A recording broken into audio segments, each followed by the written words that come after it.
బంగారము వెండి అంతా కరిగి వెళ్ళిపోతుంది.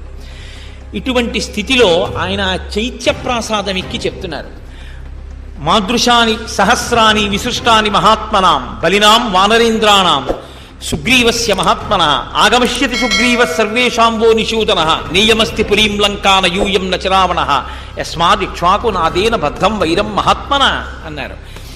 మాదృశాని విసృష్టాని సహస్రాని మహాత్మనాం, నాలాంటి వాళ్ళు కొన్ని వేల కోట్ల మంది సుగ్రీవుణ్ణి అనుసరించి వస్తున్నారు. ఈ భూమండలం అంతా సీతమ్మ కోసం అన్వేషిస్తున్నారు. 10 ఏనుగులు, 100 ఏనుగులు, 1000 ఏనుగులు, 1,00,000 ఏనుగులు, 1,00,00,000 ఏనుగులు బలం కలిగినటువంటి వారు, గాలితో సమానమైన వేగం ఉన్నవారు, లంఘన శక్తి కలిగినటువంటి వారు, పర్వత శిఖరములను పడద్రోయగలిగినటువంటి వారు, సముద్రాన్ని తిరగతోడగలిగినటువంటి వారు, అంతటి బలవంతులైనటువంటి వానరులు ఎందరో నాకన్నా బలవంతులు సుగ్రీవుడి చుట్టూ పరివేష్టించి ఉన్నారు. యస్మాదిక్ష్వాగునాథేన బద్ధం